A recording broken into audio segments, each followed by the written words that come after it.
Mixing thicket is easy. First, determine if you're mixing nectar, honey, or pudding consistency. For this demonstration, we'll mix orange juice nectar thick. Measure 4 ounces of the liquid and put it in a cup. Refer to the thicket can or usage chart and determine the amount of thicket to add to the liquid. According to the thicket usage chart, 2½ teaspoons of thicket should be added to 4 ounces of orange juice to make nectar consistency.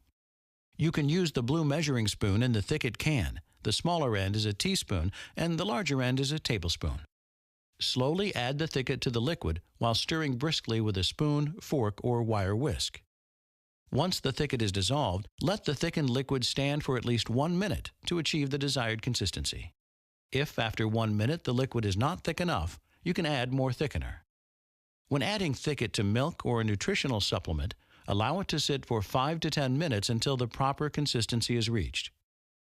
Single servings of pureed fruits, vegetables, and meats can be easily thickened using 1 to 2 teaspoons of thicket. If you do not have a usage chart and would like one, or for more information on the Thicket brand family of products, call our Customer Care Center at 1-800-333-0003 or visit our websites, thicket.com or precisionfoods.com.